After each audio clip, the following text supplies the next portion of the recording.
problem natin is equal to y is equal to c1 e raised to 2x cosine 3x plus c2 e raised to 2x sine 3x. So, makikita natin dito sa part na to, need ng product rule. So, solve na muna natin siya. E raised to 2x cosine 3x. Tapos, u is equal to e raised to 2x, v is equal to cosine 3x. du is equal to 2e raised to 2x, dv is equal to 3, negative 3 sine 3x. So, udv plus vdu is negative 3e raised to 2x sine 3x plus vdu 2e raised to 2x cosine 3x. So, yan. Next naman is yung e raised to 2x sine 3x. So, e raised to 2x sine 3x. u is equal to e raised to 2x. v is equal to sine 3x. So, du is equal to 2e raised to 2x. dv is equal to 3 cosine 3x. So, udv, 3e raised to 2x. Coloran lang natin.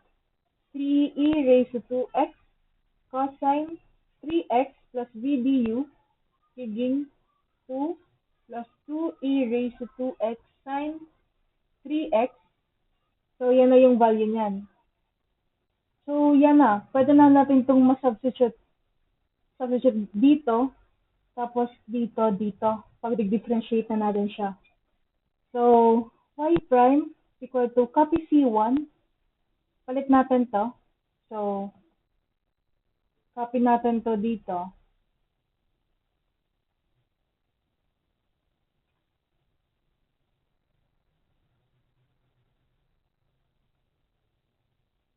So, yan. Multiply natin. Plus c2. Ito, magiging ganito. So, copy ulit natin. Magiging yan. Times. Lipat natin dito. Yan. So, ngayon, gagawin natin, distribute na natin sila, isa-isa. So, y prime is equal to negative 3c1 e raised to 2x sine 3x plus 2c1 e raised to 2x cosine 3x plus, ito naman, 3c2 e raised to 2x cosine 3x plus 2c2 e raised to 2x sine 3x. So, yan na yan yung y prime. Pero ang mas magandang gawin natin is, para mas madali natin masolve mamaya, gawin natin tong y prime as format na parang similar dito sa equation na to, sa y. So, gawin natin, combine natin yung mga may same coefficients, 3, 3, 2, and 2. So, yan, gawin natin yan. Magiging y prime is equal to, ito munang 2 unahin natin, magiging 2c1 2 times sa quantity c1 e raised to 2x cosine 3x plus ito naman plus c2 e raised to 2x sine 3x plus 3 c2 e raised to 2x cosine 3x minus, kasi minus to, c1 e raised to 2x sine 3x. So, yan na yung equation 1 natin. Equation 1. So, next naman na gagawin natin is di-differentiate natin ulit siya the second time. Pero para mas madali, gawin natin is ito. Wait lang. Ito yung gamitin natin. Para mas madali natin siyang makita kapag i-differentiate na natin. So, yan. Magiging y double prime. Ito pala, equation 2 na to, hindi equation 1. 2, ito, equation 2. Equation 1 ito. So, ito magiging ng y double prime is equal to negative 3c1 times ito, same lang dito. So, copy natin to. 3c1 is equal to, times natin to, 3e raised to 2x cosine 3x plus 2e raised to 2x sine 3x. Next is 2c1 plus 2c1 e raised to 2x cosine 3x. Ito lang, copy natin to. Times negative 3e raised to 2x sine 3x plus 2e raised to 2x cosine 3x. Next is 3c2 plus 3c2 cosine 3x. Ito yan. Copy natin to. Negative 3e raised to 2x sine 3x plus 2e raised to 2x cosine 3x plus 2c2.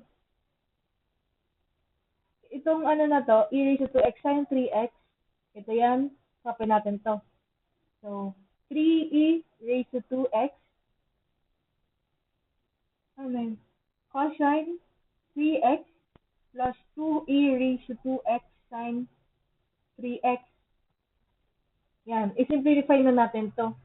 Magiging y double prime is equal to negative 3c1 times 3e raised to 2x cosine 3x. So, negative 9c1 e raised to 2x cosine 3x plus minus 6e raised to 61 e raised to 2x sine 3x plus negative 61 e raised to 2x sine 3x plus 4c1 e raised to 2x cosine 3x minus 9c2 e raised to 2x sine 3x plus 6c2 e raised to 2x sine cosine 3x plus 6c2 e raised to 2x cosine 3x plus 4c1 c2 e raised to 2x sine 3x. So, yan.